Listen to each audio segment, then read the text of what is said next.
Sometimes all it takes is one single event to just ignite a national firestorm. It forces a conversation that we really can't ignore. And in this explainer, we're diving into one of those flashpoints, a deeply, deeply unsettling incident in Minnesota that grabbed the entire country's attention. So let's break down what happened. Okay, so it all starts with this one fact that's just, well, it's impossible to look away from. A 5-year-old boy just getting home from school was detained by federal immigration authorities. I mean, that's a headline that just stops you in your tracks and immediately makes you ask 1,000 questions. And that's the big one, isn't it? How could this possibly happen? That's what we're here to explore.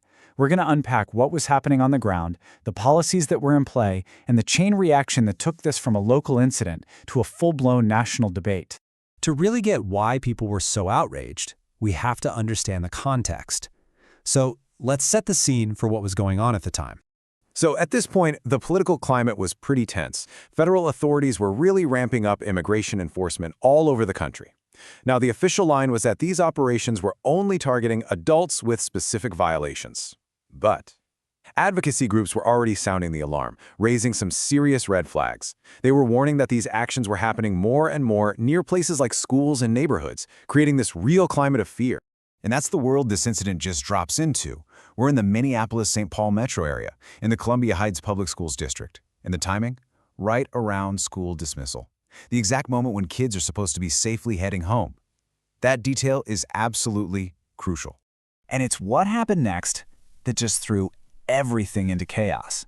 Because almost immediately, two completely different, totally conflicting stories about what went down started to circulate.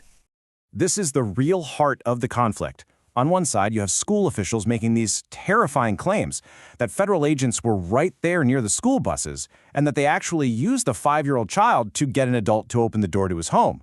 But on the other side, a flat-out denial from federal agencies. They insisted their operation only targeted adults and that they would never use a child as bait. The school superintendent, Zena Stenbig, she really just captured the heart of how the community felt with this statement. The point is this: fundamental belief that schools and the journey to and from them have to be a safe zone. They have to be untouchable for kids no matter what. So you've got two completely different stories, no immediate proof like body cam footage, and that creates what we call a narrative gap.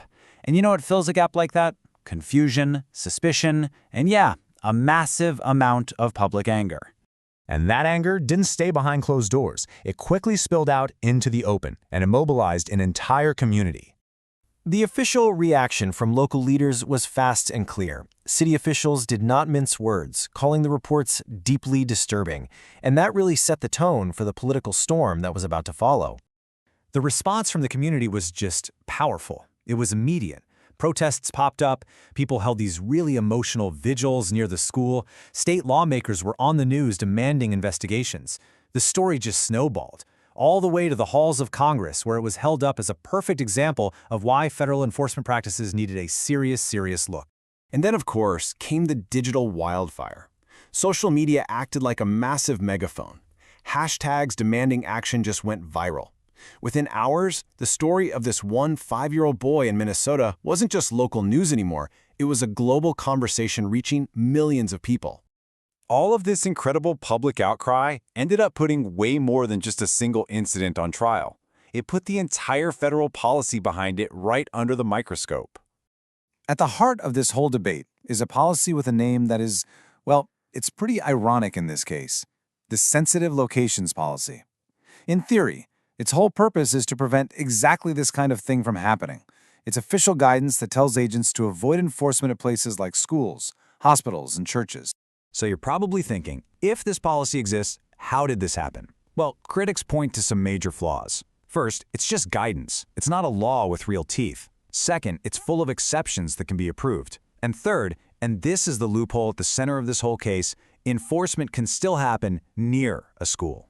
And even if agents aren't technically on school property, the psychological impact, the fear that it creates for kids and families, is exactly the same.